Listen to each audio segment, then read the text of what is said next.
Hello guys, আমি Deepika. Welcome to our channel. কেমন আছেন সবাই? আশা করছি সবাই ভালো আছেন।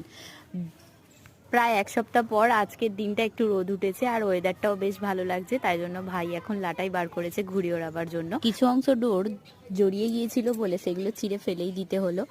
তারপর আমরা যাব একসাথে ছাদে। সো ফাইনালি আমরা চলে এলাম ছাদে, আর এখন এখান থেকে পরিবেশটাকে বেশ সুন্দর লাগছে। বৃষ্টির পর ওয়েদারটা সত্যিই খুব সুন্দর লাগে, চারপাশ পরিবেশটা বেশ চকচক করেছিল একেবারে।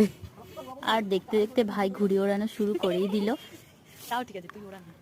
উঠে আকাশের দিকে তাকিয়ে দেখলাম শুধু আমরাই নয়, আরও একটা ঘুড়ি উড়ছিল। একটা নয়, এদিকে আরও ঘুড়ি উড়ছিল। এই যে এই দিকটা দেখতে পাচ্ছেন, একেবারে কয়েকটা ঘুড়ি উড়ছিল, আমরাও দেখছিলাম। তারপর অনেকক্ষণ ঘুড়ি ওড়ানো দেখতে দেখতে আমারও খুব ইচ্ছা হলো, ভাইকে বললাম একটু ঘুড়িটা উড়িয়ে আমাকে দে, আমিও চেষ্টা করছিলাম। যাই হোক, আমাদের ঘুড়ির সঙ্গে এখন প্যাঁচ খেলতে আরও একজন চলে এসেছে।